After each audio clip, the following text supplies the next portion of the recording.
Oke, Bapak Ibu, kita langsung ke main topik.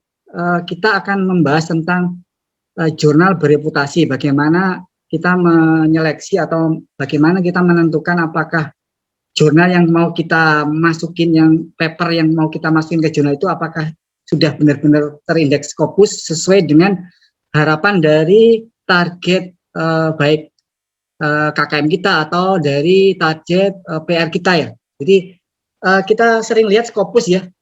Ingat kita beberapa bulan atau beberapa tahun yang lalu Scopus itu menjadi perdebatan ya baik di apa ya, di surat kabar dan lain. Intinya bahwa ada yang pro kontra ya. Tapi yang saya ini, jadi yang jelas secara real. Nanti kalau hujan duluan, Bapak ada yang bocor. Oke, secara real bahwa kerja fokus atau kinerja fokus dalam mengukur, mengelompokkan jurnal itu memang terbukti ya, objektif menurut saya, objektif dan bisa dijadikan acuan selama ini. Sebenarnya di kita sebenarnya sudah ada yang Arjuna ya, sistem Arjuna. Kalau mungkin ada yang sering ini dengan jurnal, itu Arjuna itu sebenarnya kita sudah punya, cuma pimpinan kita kayaknya lebih ke internasional ya. Jadi intinya bahwa karena pimpinan kita itu mengarahkan ke standar Scopus, ya mau nggak mau kita harus ngikutin, itu aja. Jadi tapi diakui atau enggak, banyak pro dan kontra bahwa perhitungan atau pengelompokan Scopus ini menurut saya sangat objektif. Oke, Bapak Ibu, sebenarnya pengelompokan atau perhitungan Scopus itu dia berdasarkan ini ya, pembobotannya itu berdasarkan impact factor ya. Kemudian impact factor itu bisa diwujudkan dalam skala pembobotan quartile score. Jadi suatu jurnal dalam skop yang sama, misalnya skop LCA misalnya, itu dalam produk jurnal-jurnal yang terindeks oleh Scopus itu diurutkan. Kemudian dari urutan itu 25 jumlah total persen yang pertama itu masuk dalam kategori 1. Kemudian dan seterusnya. Dan ini yang melakukan metode perhitungan ini yang mungkin sering terkenal adalah Simago Junior. Tapi sebenarnya di Scopus juga bisa. Nanti akan saya sampaikan di website Scopus.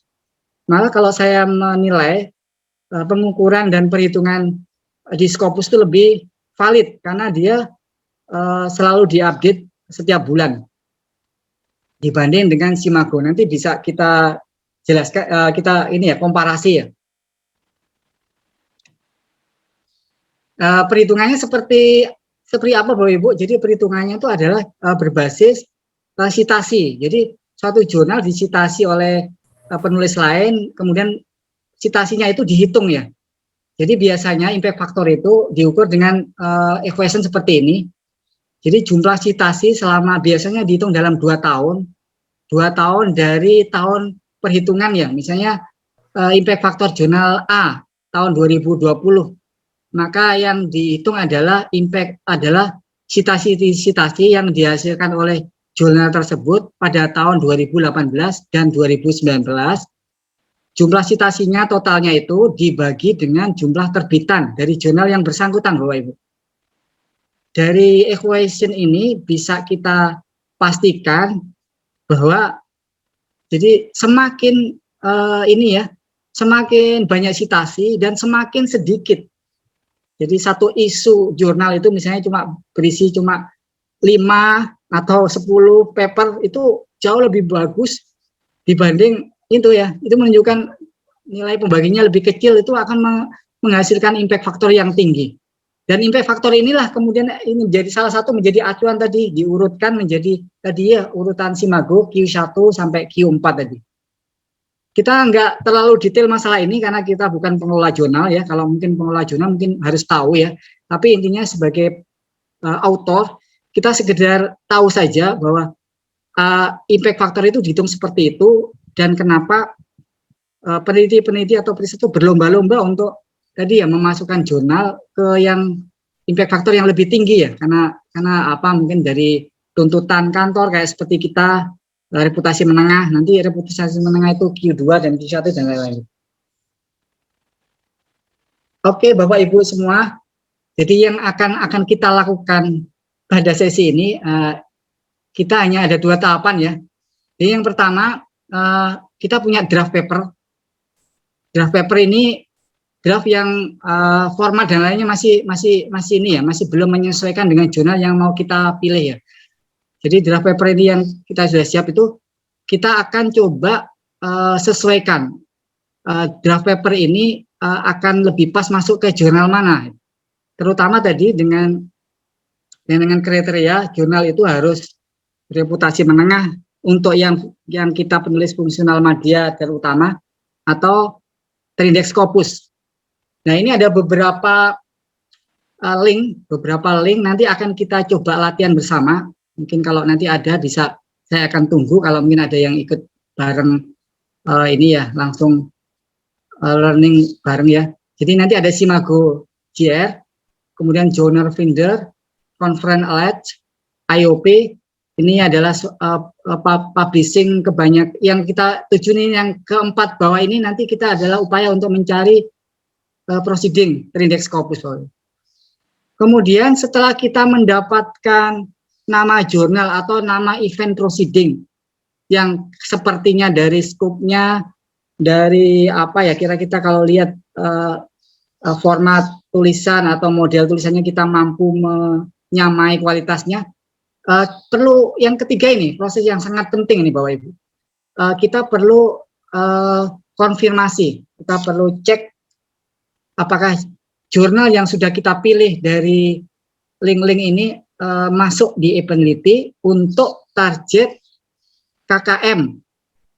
Dan kita juga perlu cek masuk di Scopus untuk target tadi ya, target PR atau ini ya. Tapi mungkin Epenality. Yang jadi masalah sekarang adalah di Epenality ini kalau kita buka site-nya kan kita harus perlu login ya, dan login itu hanya dipunyai oleh staf dengan fungsional peneliti. Jadi mungkin nanti saran saya ya, mungkin ada rekan-rekan yang membutuhkan fasilitas Epenality nanti bisa di-share di works grup PR, kemudian nanti akan kita bantu. Kebetulan kan saya lihat ada banyak ya peneliti, fungsional peneliti kita. Jadi ini ya Bu ya, jadi ada draft, kemudian kita cek ini, kita akan nanti belajar di yang kedua ini ya. Oke, yang pertama, saya coba share, ini saya tutup share dulu atau gimana ya? Oke, saya tutup. Kemudian saya share lagi.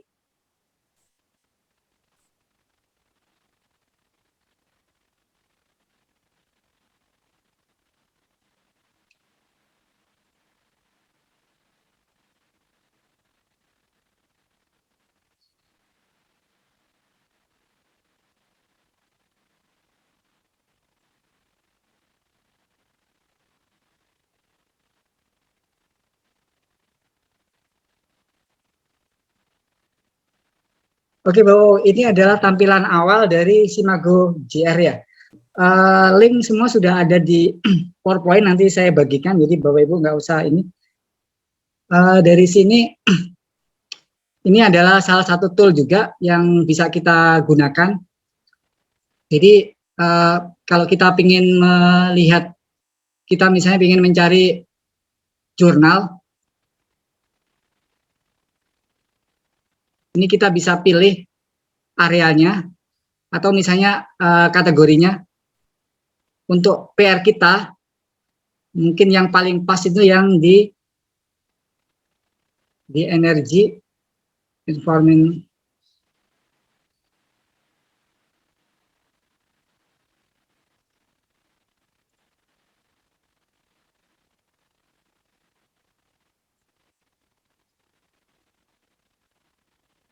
Kita bisa cari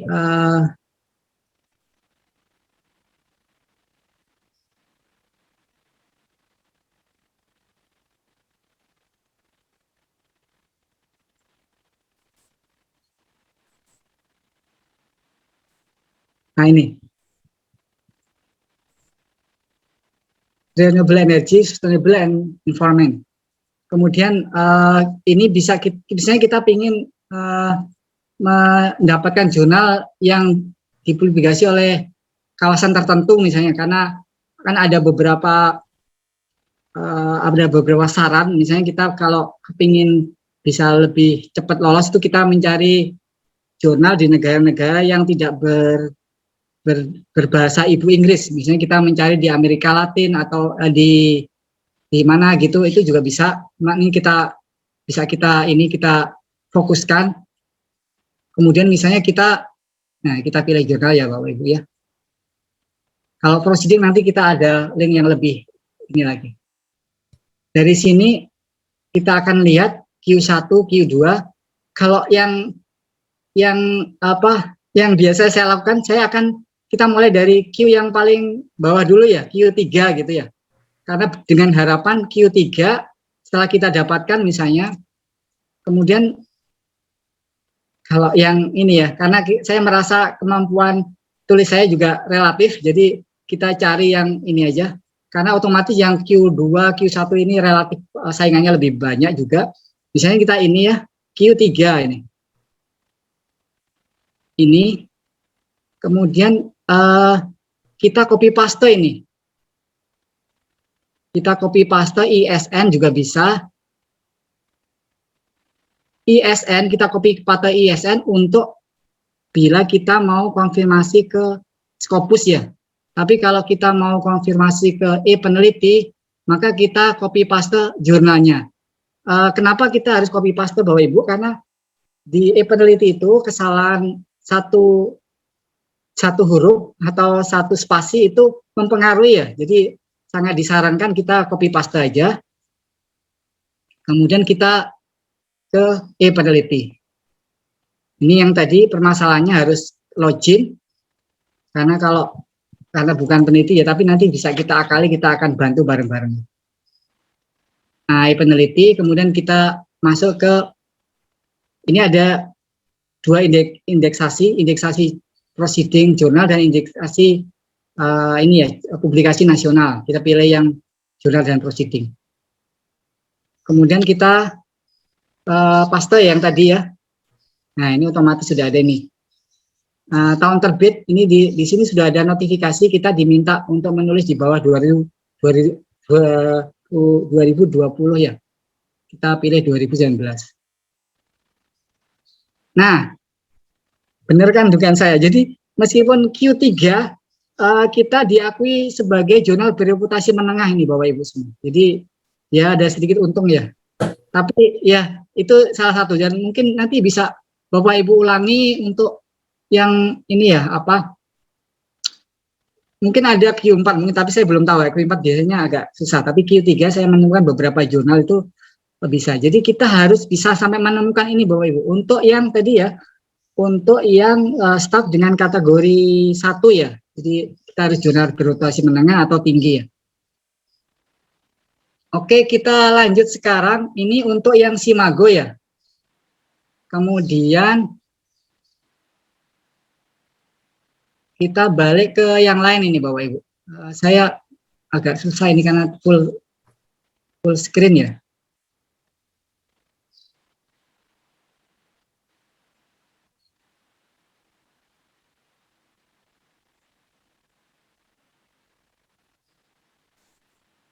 Oke, kita akan balik ke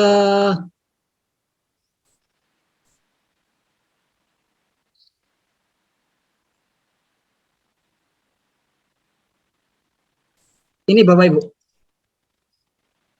Jadi kalau dari Simago tadi kita bisa tahu jurnal yang kita tuju itu tingkatan kuartilnya berapa.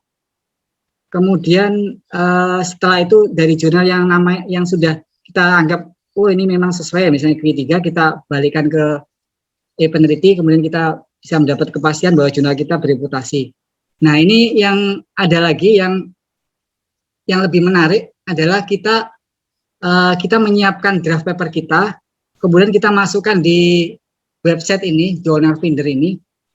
Dari situ itu kita akan mendapat kepastian lebih detail ya. Jadi paper kita itu kira-kira diterima berapa persen ya? Itu juga menarik nih. Jadi kita coba aja, misalnya ini saya pakai ini saya draft paper saya, nggak kelihatan ya, tapi nggak apa-apa. Jadi langsung saya copy paste. Ini judulnya, kita masukkan judul, SEA juga ini. Kemudian abstraknya kita masukkan Bapak Ibu, kita masukkan abstraknya. Kemudian dalam bahasa Inggris tentunya ya. Kita masukkan abstraknya. Kemudian kita masukkan juga keywordnya. Tapi ini kalau dikosongin juga nggak apa-apa. Tapi kalau kita masukkan mungkin lebih valid nanti pencariannya. Kita masukkan keywordnya. Oke. Ini kita kosongin aja lah. Karena mungkin nanti itu kalau ada lebih bagus lah.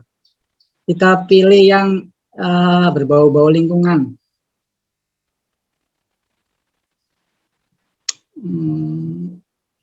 Kita kosongin aja. Oke, kita find ya. Oke, masih tunggu proses. Nah, dari draft paper saya tadi disarankan oleh website ini ke beberapa ini. Kita cari yang acceptance rate-nya di atas 30%, Bapak Ibu. Itu yang disarankan. Jadi paper saya ini jelek ya, ini 18, 29. Kita cari yang ini ya. Setelah ketemu misalnya ini bagus. Ini jurnal apa ini ya? Nah, ini ada jurnal energi report nih, 45% ini kemungkinan diterima nih. Nah, setelah itu Bapak Ibu, ini juga 42% Afrikan. Kira salah satunya, misalnya kita ini energi report nih. Ini kita tindak lanjuti lagi Bapak Ibu. Jadi energi report ini kita copy tadi seperti sama, kita masukkan ke peneliti. Kita masukkan ke peneliti. Energi report, ini kita bikin ini 2 tahun ya. Wah, alhamdulillah ini reputasi tinggi, mau diterima tadi ya. Ini tinggi ya. Nah, ini jadi seperti itu Bapak Ibu ya. Jadi dengan itu juga membantu kita yang tadi linknya ini juga sudah ada di itu, nanti kita share ya, link Journal Finder ini dari Science Direct juga. Oke, saya mau menunjukkan selain ini ya, jadi tadi ini saya balik lagi ke tadi ya, jurnal apa tadi?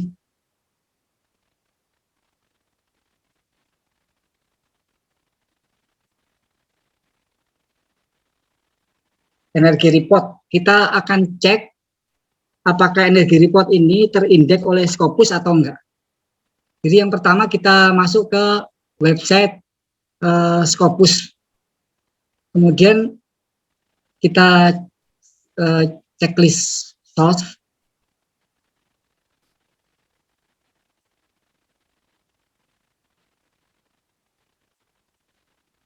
Oke, kemudian ini kalau ada banyak pilihan ini. Kalau tadi nama jurnal tadi kita klik, kemudian kita bisa mendapatkan ISBN, itu lebih bagus, biasanya lebih tepat. Tapi karena tadi saya cuma mengcopy nama jurnal, kita pilih title. Kemudian ini kita tadi energi report tadi ya. Nah, ini sudah ada ini. Nah, ini berarti dari sini Bapak Ibu, ini energi report ini terindeks oleh Scopus. Ini bisa kita lihat bahwa energi report ini termasuk kuartil ketiga ya. Jadi membacanya seperti ini Bapak Ibu. Sini ada 62% ya. Jadi nilai 1 sampai 24,9 itu masuk kategori kuartil ke-4 ya. Jadi kalau nilainya kecil 4 ya. Kemudian 25 sampai 49,9 masuk kuartil ketiga. Oh, kalau ini termasuk ini Q2, sorry Bapak Ibu. Jadi kalau 50 sampai 75 masuk kuartil 3. 75 sampai 100 masuk kuartil 1. Ini kita tadi energi report tadi masuk ke kuartil 3, kuartil 2, Q2. Kalau indeksasi Evenity masuk ke jurnal bereputasi apa tadi saya lupa, bereputasi tinggi. Itu Bapak Ibu ya, jadi ini juga menurut saya efektif. Jadi kita bisa ada semangat ya Bapak Ibu ya, kalau kita bikin draft, wah ternyata kita diprediksi akan bisa masuk ke jurnal ini gitu ya. Nah, kemudian cara lain, ini ada cara yang menurut saya paling suka gitu ya. Jadi Ibu masuk ke ini untuk proceeding ya. Oke, untuk jurnal seperti itu. Kayaknya gambarnya menurut saya gampang diikuti. Nanti kalau ada yang tanya-tanya bisa dilanjutkan di work group, gampang. Sekarang kita beralih ke proceeding. Bagaimana kita memilih event proceeding kita itu, apakah di indeks oleh Scopus, karena tadi sudah saya sampaikan sangat mubazir, sangat menjengkelkan kalau kita sudah susah-susah presentasi di mana ternyata itu tidak diakui ya, dan itu banyak. Kebetulan saya juga pernah mengetahui kasus semacam itu Bapak Ibu. Jadi ini jangan sampai seperti itu ya. Tadi kita kembali ke PowerPoint dulu.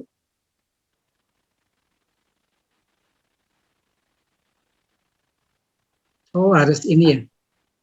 Harus balik ya. Nggak usah deh. Jadi intinya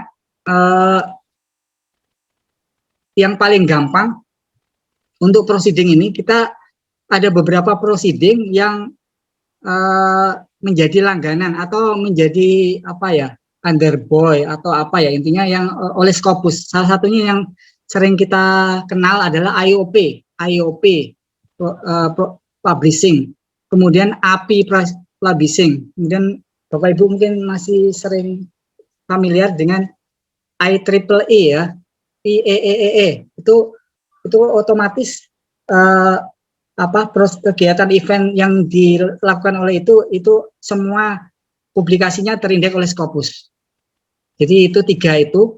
Cuma nanti ada tetap kalau kita pengen memastikan, tetap aja kita ini ya.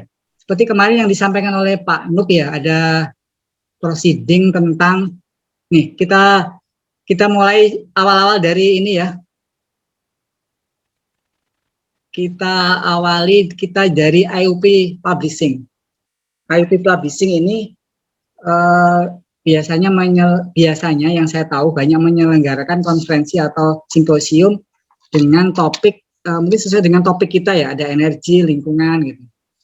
Jadi kita masuk ke sini, kemudian kita ke bawah. Nah, ini ada sering kita ikuti ya, ada IOP Conference Series dengan seriesnya Material Science dan Engineering. Kemudian yang satunya lagi, IOP Conference Series Code Environmental Science. Ini yang sering dilakukan oleh teman-teman universitas ya. Kita klik aja salah satunya. Nah, dari sini akan kita tahu pada kuartal pertama, triwulan pertama, ada beberapa simposium atau seminar internasional yang diselenggarakan oleh AOP ini. Ini tinggal kita cek satu persatu, kemudian kita telusuri kedalamannya ya, tentang top skemanya, bayarnya berapa, dan itu bisa gampang kita cek ini. Ini yang AOP tadi ya. Sudah dipastikan kalau yang diindeks di sini dia akan diindeks oleh Scopus ya. Tapi nanti kita cek aja. Kita cek ya sama seperti tadi, kita copy paste, kita masukkan ke ini ya, website Scopus. Ini yang IOP. Kemudian yang IEEE. IEEE ini yang saya tahu sering menyelenggarakan jurnal yang topiknya itu lebih ke elektronik ya, ke sistem informasi elektronik. Tapi mungkin sustainable mungkin juga ada ya. Jadi kita buka open, kita cari conference, kemudian kita ini ya, upcoming conference. Di sini juga sama seperti IUP, ditayangkan banyak kegiatan, bukan cuma di Indonesia ya, hampir di seluruh dunia ini ada. Ini sampai 100 berapa ini. Ini bisa kita petanin ya, kita mau kemana, mau simposium kemana. Tapi ini kayaknya bidangnya lebih ke tadi yang saya sampaikan, lebih ke elektronika, informatika ya. Kemudian satu lagi AIP, AIP conference. AIP conference. Ini juga ada beberapa topik yang sama dengan PR kita. Nanti bisa kita browse AIP conference-nya. Cuma ini kalau menurut saya ini tidak eye catching menurut saya. Nanti saya akan menunjukkan ada website yang menurut saya lebih. Ini bisa kita cek satu persatu. Ini nggak urut tahunnya, nggak urut ininya, negaranya, ini area subjeknya. Jadi ya bisa juga dicari di waktu-waktu senggang. Ada satu website ini yang saya maksud, EasyCare. EasyCare ini semacam platform yang biasanya dipakai oleh pengelola tadi ya, pengelola host dari suatu prosiding dan lain-lain. Ini sangat powerful menurut saya. Cuma kita harus ini ya, sign out dulu, kita harus daftar dulu. Kita harus daftar, tapi gampang daftar, kemudian kita menyampaikan email registrasi kita dan nanti akan kita aktifkan dan langsung ini saya kebetulan sudah daftar. Oke, ini pernah menjadi review juga. Ya ini kita. Kemudian langsung kita ke call for paper. Klik call for paper. Kemudian kita klik ini akses EasyCare. Nah ini sangat informatif menurut saya Bapak Ibu. Misalnya kita ingin nyari proceeding yang di Indonesia aja lah, kita cari Indonesia aja lah, nggak usah jauh-jauh, kita cari Indonesia, nanti kita akan salah satunya yang kemarin disampaikan Pak Nugroho itu juga terindeks di sini. Nah ini adalah proceeding, kegiatan event proceeding yang dilakukan di Indonesia dengan topik yang sudah di ini kan, jadi sangat mudah ya Bapak Ibu ya. Misalnya kita ingin nanti sekitar bulan September ya, atau yang kemarin di Pak Nuk kemarin itu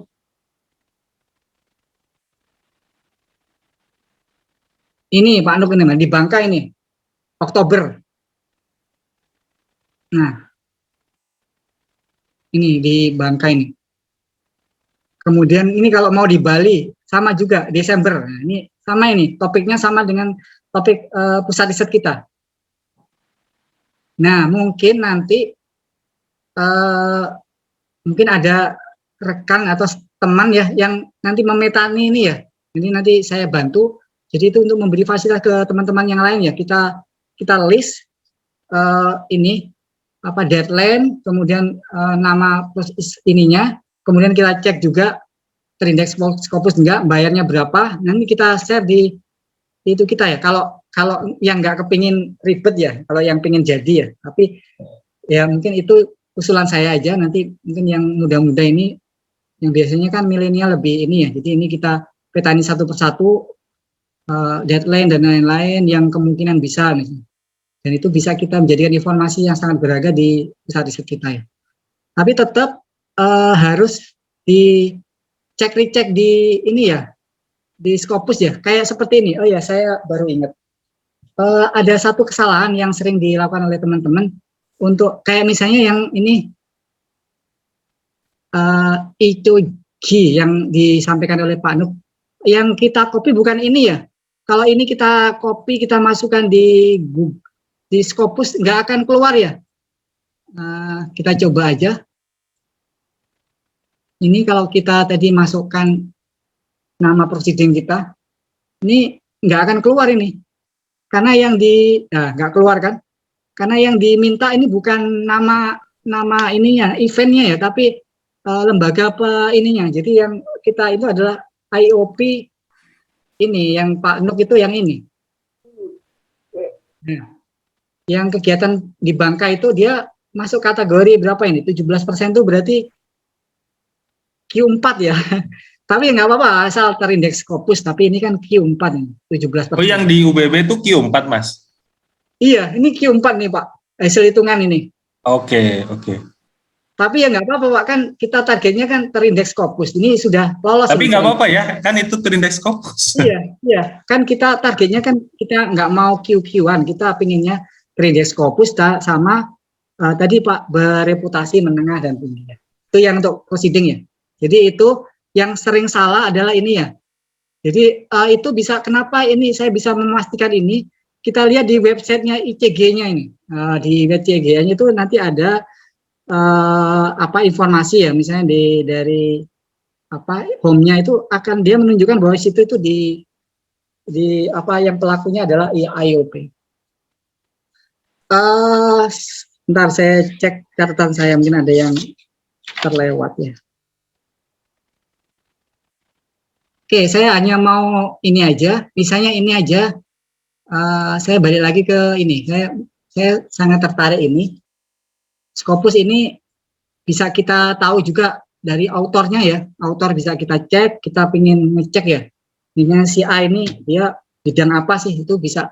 Kalau dia memang banyak tulisan di situ akan ini juga saya nggak mau ini privasi banget ya. Jadi misalnya ini ya kita pengen kita coba aja lah main-main. Misalnya kita pengen ini deh internasional jurnal tentang interaction. Ini saya nggak ngerti nih interaction ini jurnal apa. Ini dengan mudah bisa kita cek.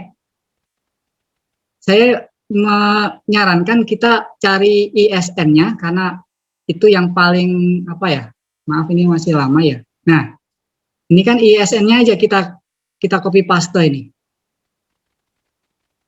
Copy paste ya. Masuk ke tadi website Scopus.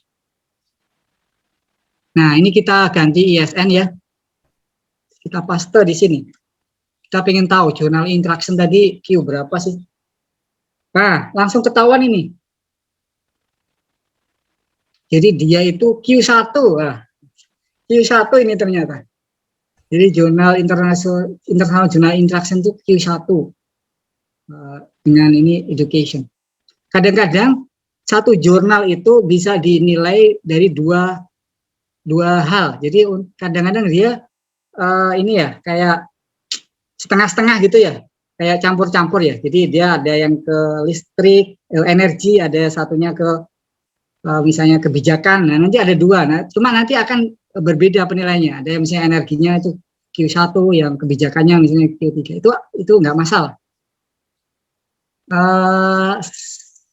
Yang ini ya mungkin yang juga sering bermasalah tadi di peneliti itu jangan sampai diketik ya.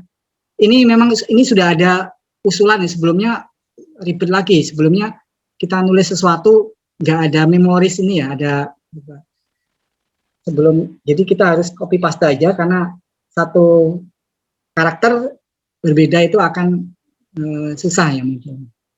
Kemudian lagi boleh jadi misalnya proceeding ya, kita masukkan satu proceeding, kemudian tapi ini di kasus di ini ya di peneliti ya.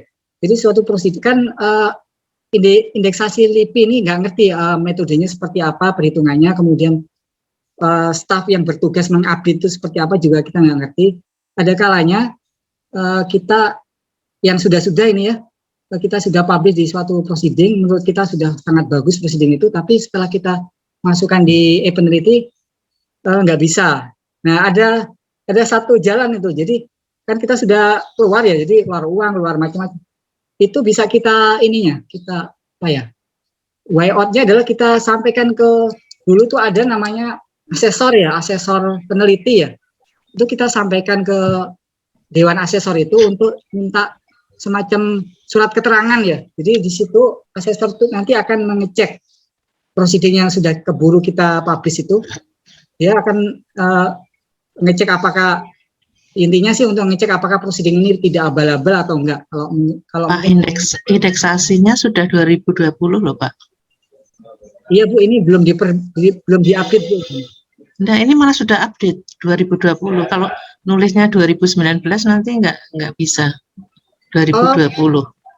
Oh gitu, iya bisa Ya, Bu. indeksasinya harus sudah 2020. Oke, bisa Bu. Saya tadi cuma nggak tak ini. Kita coba lagi. Ini 2020. Bisa Bu. Iya. Soalnya tadi kan Bu ya, biasanya rentang penyelesaian 2 tahun Bu ya. Jadi perubahannya itu baru terjadi pada tahun ketiga dan seterusnya. Kemarin kita sudah diisi 2019 sudah enggak bisa dinilai, harus 2020. Mulai tahun ini, iya. Perubahannya Juni. Oke. Mungkin itu yang bisa saya sampaikan Bapak Ibu, mohon maaf mungkin penyampaiannya terlalu cepat. Saya masih boleh nanya. Oh iya silakan. Silakan Pak Arif, soal KKM bisa ditampilkan lagi Pak slide-nya yang tadi. Itu untuk yang kategori 1 itu kan jurnal internasional bereputasi menengah kan? Sebentar. KKM untuk kategori 1 ya. Ya, menengah ya. Istilah menengah segala macam itu mengacunya kan ke sistem e-peneliti ini. Iya, benar. Sedangkan yang dapat akses ke e-peneliti ini adalah hanya yang jabatan fungsionalnya peneliti aja. Sedangkan yang kena KKM itu nggak hanya peneliti, prekayasa juga kena, bahkan job lain juga kena kan. Nah, apa yang dilakukan BRIN supaya semua orang yang kena KKM bisa akses ke sistem seperti ini? Iya Pak Mul ya. Yang pertama isu ya Pak? Kan target KKM itu baru kalau nggak salah baru dicanangkan 2024 dan itu yang akses ini sebenarnya sudah disampaikan. Saya pernah dengar ada dari Dewan Peneliti itu menyampaikan ke ini ya Pusdatin ya untuk membuka akses. Tapi udah ada. Untuk quick yang paling cepat ya nanti misalnya Pak Mul punya jurnal apa yang ingin diklarifikasi, di share aja, nanti banyak juga di staf PR kita yang peneliti, nanti bisa yang senggang bisa saling bantu gitu Pak Mul. Jadi sementara ya kita tetap ini ya, ini sendiri yang paling mudah ya tadi kita minta bantuan teman-teman peneliti yang ada di ini PR kita. Oke, pertanyaan kedua Pak Arif, soal KKM yang kategori 2 yang publish di jurnal nasional terindeks. Iya. Oke, itu kalau misalkan itu kan di peraturan Kabrin kan ada butirnya apa ya? Yang pertama itu, yang kedua buat ini segala macam bla bla bla itu kan. Itu kalau misalkan misalkan saya prekayasa pertama publish di proceeding internasional kuartil 4 misalkan yang kayak IOP bla bla tadi kuartil 4 kan itu tidak masuk, sebenarnya secara teknik tidak masuk ke KKM saya, itu tetap bisa diklaim atau nanti malah nggak bisa diklaim Mbak? Ini tadi Pak Mul, terima kasih. Tadi sebenarnya sudah saya sampaikan. Ini saya terus terang belum bisa memutuskan apakah jurnal ilmiah terakreditasi yang bahasa asesornya itu Sinta 2 dan Sinta 2 itu linear dengan proceeding yang tadi ya Sinta 4. Nah ini saya terus terang belum bisa memastikan. Jadi saya kalau kemarin beberapa alasan kan yang dipentingkan bisa linear itu bila nilai poinnya sama. Cuma kan kalau prekayasa kan beda ini ya. Beda Pak. Pak Arif. Ya, apakah sudah selesai sesi materinya? Kalau sudah selesai baru kita lanjutkan ke sesi diskusi mungkin. Iya Bu. Maaf. Iya sudah selesai. Mudah-mudahan bisa ini ya. Mohon nanti kalau ada yang tambahan, ada beberapa teman yang bisa melengkapi atau ada punya trik-trik yang lebih Franky bisa disampaikan. Terima kasih. Saya akhiri. Assalamualaikum warahmatullahi wabarakatuh. Waalaikumsalam warahmatullahi wabarakatuh. Kepada Bapak Ibu yang ingin bertanya, sudah disediakan link Slido untuk menyampaikan pertanyaan kepada pemateri agar bisa kami kumpulkan dan kami pilah. Mungkin kan ada beberapa pertanyaan yang serupa. Nanti kami pilah di situ. Mungkin lanjut saja ke pertanyaan pertama tadi. Ada di link Slido, Pak Arif. Sebentar. Pertanyaan pertama itu adalah bagaimana cara mengetahui jurnal bereputasi berbayar atau tidak berbayar. Dari Ibu Surati, OR IPSH. Oke, Ya. saya langsung jawab ya, Himalaya. Langsung saja Pak ya. Sebentar, saya balik lagi ke ini ya. Tadi lupa nggak saya jelaskan.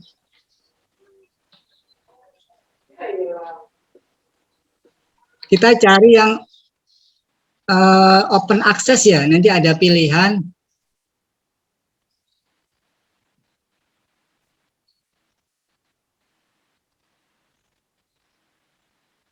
Gini aja, yang paling mudah adalah begitu kita sudah mengetahui bahwa jurnal itu yang akan kita tuju, Ibu, jurnal itu kita klik aja websitenya jurnal itu, kemudian di situ kan ada informasi yang general, global, yang umum ya. Biasanya kita lihat untuk author dan lain-lain, co-author, kita lihat aja di situ. Di situ ada biaya atau apa itu ada di situ dijelaskan, karena itu semacam kalau di sertifikasi atau indeksasi jurnal itu wajib dicantumkan apakah jurnal itu harus membayar atau membayarnya berapa, itu harus clear, itu disampaikan. Itu yang paling pasti, paling jelas. Tapi untuk yang cara yang paling cepat sebenarnya ada tadi di website, di link yang kita pakai itu nanti ada pilihan namanya OA, Open Access. Open Access ini biasanya tidak berbayar. Tapi kalau tidak open access biasanya berbayar. Cuma tadi tidak disebutkan berbayarnya berapa, pakai kartu kredit apa itu tidak disebutkan.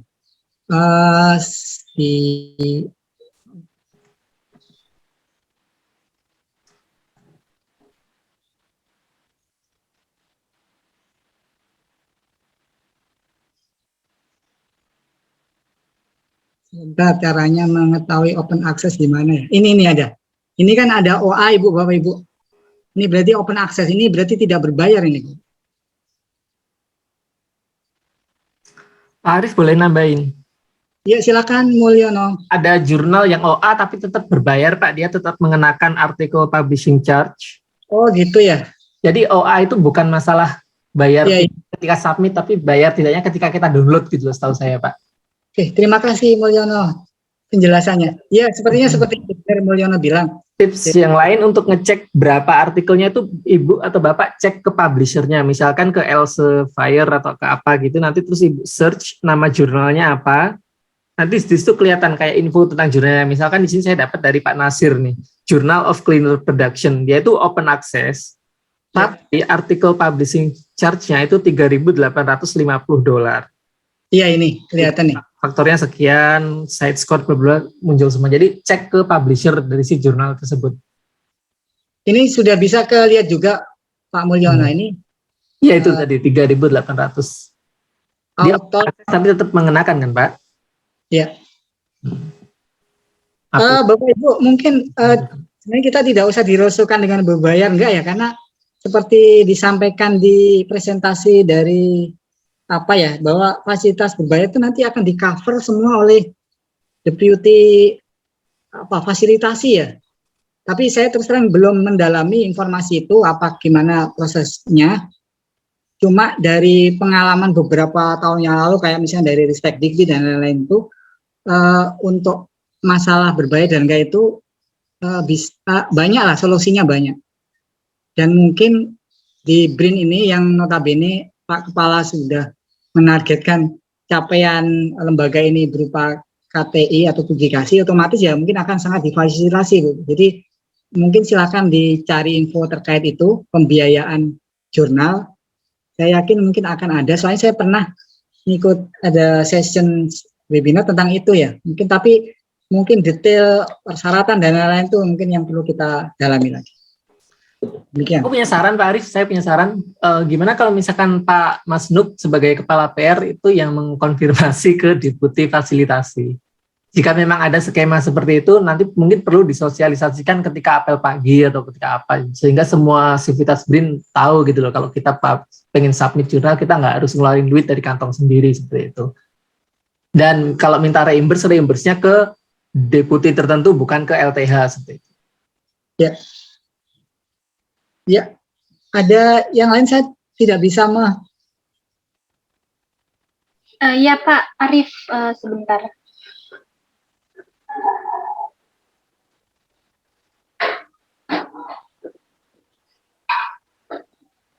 Belum bisa ke share ya? Oh, karena Pak Arif mungkin sedang share ya?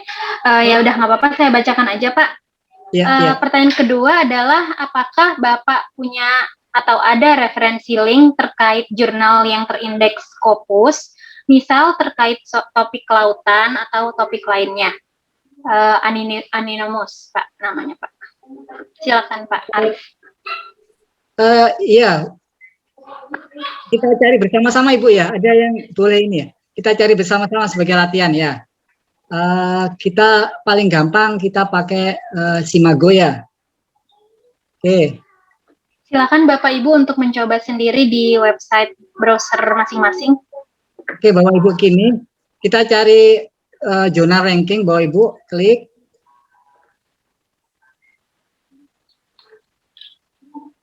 Kemudian areanya kita cari apa tadi topiknya, skopnya? Kelautan Pak. Kelautan, oke. Agriculture untuk kelautan ya? Atau kita all aja, kita cari yang kategorinya aja kita detailkan.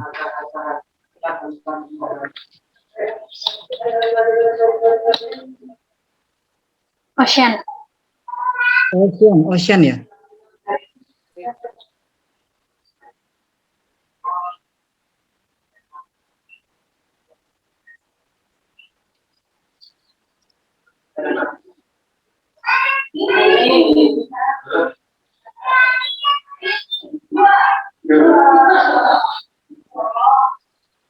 Diketik juga bisa Pak. Ocean gitu ya? Nah, saya. Oke, oceanografi ya? Oke, benar, oceanografi. Nah, udah Bapak Ibu, ini ada sudah terpampang jurnal-jurnal dengan skop oceanografi. Bisa kita pilih. Kalau saran saya kita pilih dari kuartil yang rendah dulu lah, Q3.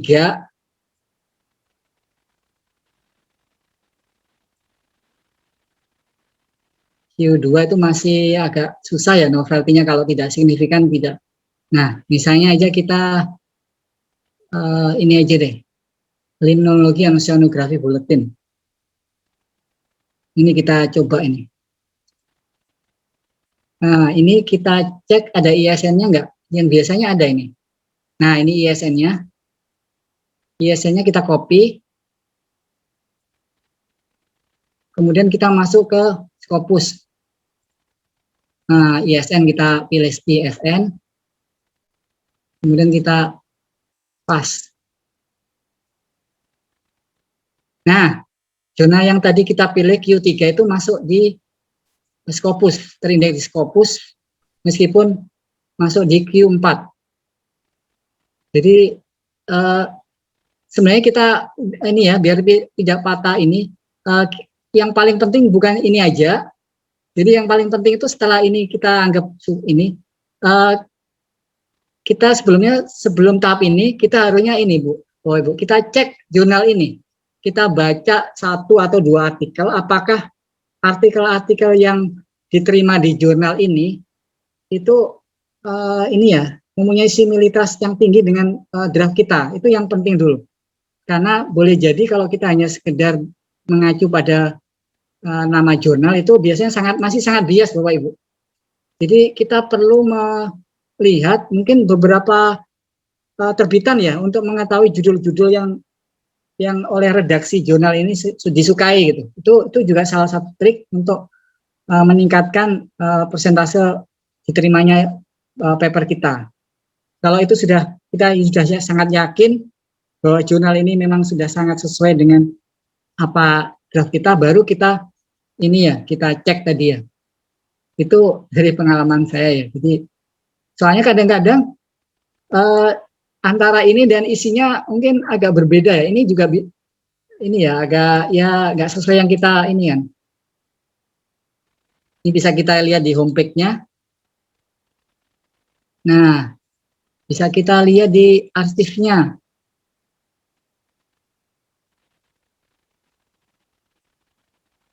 Ya seperti itulah, kita memang sedikit repot tapi nanti menghasilkan ini ya hasil yang optimal gitu ya. Mungkin itu mudah-mudahan bisa menjawab.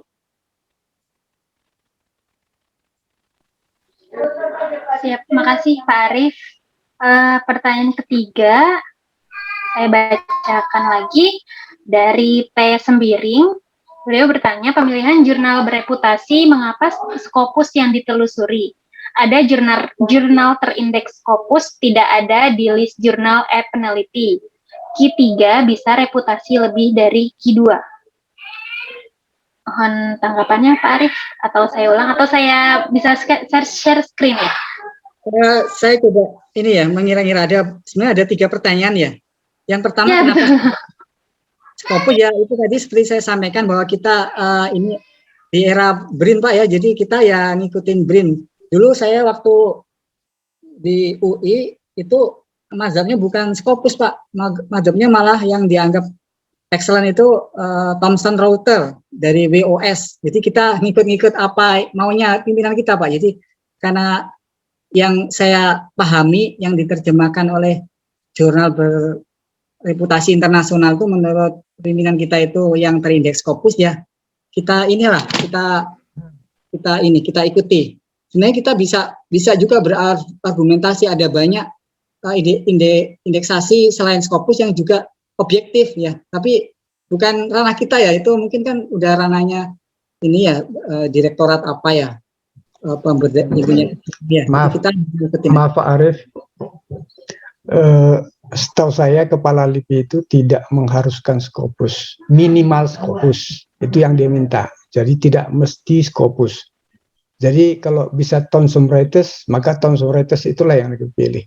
Yang disampaikan oleh Handoko itu adalah minimal Scopus. Nah itu mungkin ada yang perlu saya tambahkan lagi sedikit terkait dengan open access. Ada open access yang tidak perlu berbayar, tetapi biasanya itu adalah open access yang baru terbit sampai dengan tahun kedua. Begitu tahun ketiga sudah terindeks Scopus, maka dia itu akan berbayar. Jadi setiap open access itu akan berbayar. Jadi LTH itu tidak akan membiayai publikasi. Selama di LIPI tidak pernah dia memberikan dana itu. Dulu di LIPI kita itu mengharapkan adalah dari reimburse pada saat kita ajukan ke Ristek dan mendapatkan pendanaan dari Ristek. Itu belakangan, jadi harus dari kantong kita sendiri dulu. Itu aja, terima kasih.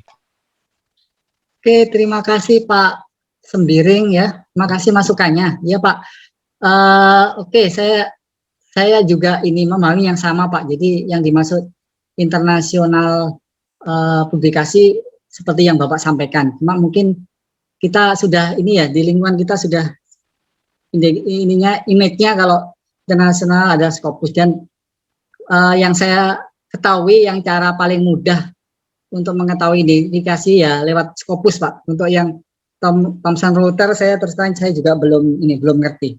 Tapi intinya ini aja, sebenarnya semua indeksasi itu objektif ya. Kalau draft kita memang bagus, novelty-nya ada, itu di indeks kemanapun kita akan menjadi publikasi yang bereputasi gitu misalnya. Jadi itu hanya ini aja, hanya tinggal nunggu waktu aja. Yang jelas kita harus membuat draft paper kita benar-benar excellent mungkin. Kemudian tadi juga informasi tentang pendanaan juga, terima kasih masukannya, dan ya mungkin nanti kita tadi ya mungkin seperti disampaikan oleh Pak Mulyono, mungkin kita perlu sampaikan ke pimpinan kita ya, kalau mungkin kita ada ada keberatan, ada ini kesulitan ya kalau misalnya pembiayaannya tidak diakomodasi misalnya. Tapi nggak tahu kalau mungkin sekarang yang program dari Ristek Dikti masih bisa memberi intensif ke paper-paper atau yang ke jurnal itu apa masih bisa, mungkin lebih bagus dan mungkin kita perlu cari informasi itu juga. Mungkin yang lain silakan. Ingin menanggapi Pak Tarsan, Pak Arif? Iya, silakan Pak. Pak Tarsan, Pak Sembiring, itu apakah kebijakan Pak LTH ketika di LIPI itu beliau bawa sampai sekarang ketika saat beliau menjadi kepala BRIN? Begini Pak, kita perhatikan aja dari semua program-program, rumah program dan sebagainya yang diajukan di BRIN itu, di sana ada persyaratannya itu bahwa tidak boleh ada biaya publikasi. Jadi itu yang kita lihat. Jadi makanya saya tadi merasa senang sekali kalau memang ada pembiayaan dari direktorat mana gitu, karena sekarang kan sudah berubah. Kalau dulu kan ya sekarang kan BRIN itu dananya gede, mungkin saja ada semacam semacam kebijakan di direktorat mana begitu. Tapi yang saya tahu itu sampai sekarang program-program yang ada itu semua itu mengatakan bahwa tanpa ada biaya publikasi itu tidak boleh dimintakan. Jadi kalau memang tidak boleh dimintakan, ya tentu kita harus membayar dari kantong kita sendiri. Kalau dari kantong kita sendiri, bagaimana caranya? Repot kan? Jadi kita harus cari itu yang jurnal-jurnal yang dia tuh selain open access, dia juga menerbitkan versi cetaknya. Dengan demikian itu kita pilih bahwa ini kita akan terbitkan di versi cetak. Kita tidak mau yang open access, karena open access harus kita bayar sendiri dari kantong kita. Nah, seperti itu saya kira. Dan itu pemilihan itu harus kita lakukan pada saat kita submit pertama sekali ke jurnal tersebut. Di situ kita tentukan bahwa kita tidak mau open access begitu. Itu saya kira caranya. Terima kasih. Oke, jadi Pak Tarsan itu kita dalam konteks rumah program ya Pak. Seperti di proposal KRP itu tidak boleh mencantumkan anggaran perjalanan dinas seperti itu ya. Jadi kan angkatnya kurang lebih seperti itu. Yang lain begitu Pak. Tapi setahu saya dalam aplikasi itu memang dari dulu juga itu kalau selama di LIPI itu tidak pernah tidak diperbolehkan. Awalnya dulu sebelum Pak Handoko itu masih bisa kita mintakan, tapi selanjutnya tidak bisa lagi. Oke, kita kembali ke topik ya. Ini saya menemukan jurnal yang terkait sekali dengan topik PR kita tentang LCA. Ini saya dapatkan International Journal of Life Cycle Assessment. Ini Q1 ini Bapak Ibu, 90%. Setelah jurnal ini kita cek di peneliti, dia termasuk reputasi tinggi ya. Reputasi tinggi ini juga menjadi media kita ya, jadi target jurnal yang kita tuju. Ini juga mungkin nanti juga bagaimana dan lainnya itu ya. Jadi mungkin itu ada yang lain yang terkait jurnal ya, kita nggak bahas. Pak. Selanjutnya saya lanjutkan pertanyaan yang ada di slide ya Pak. Dari Andina Ramadhani dari BRPL, bagaimana cara menemukan jurnal yang tidak berbayar? Pertanyaan serupa tadi mengenai bagaimana solusi untuk sponsor pembiayaan jurnal berbayar itu tadi sudah dibahas ya Bapak Ibu. Mungkin bisa mohon tanggapannya Pak Arif yang tadi bagaimana cara menemukan jurnal yang tidak berbayar. Iya, Pak Andi, terima kasih pertanyaannya. Seperti yang saya sampaikan di awal tadi, jadi cara yang paling detail, paling jawaban yang paling pas ya, kita search langsung ke website dari jurnal yang bersangkutan ya. Jadi begitu kita sudah menemukan jurnal yang kita tuju dan sudah sesuai dengan kriteria yang kita harapkan, itu kita tindak lanjuti, kita detailkan penelusuran informasi kita itu ke website jurnal itu.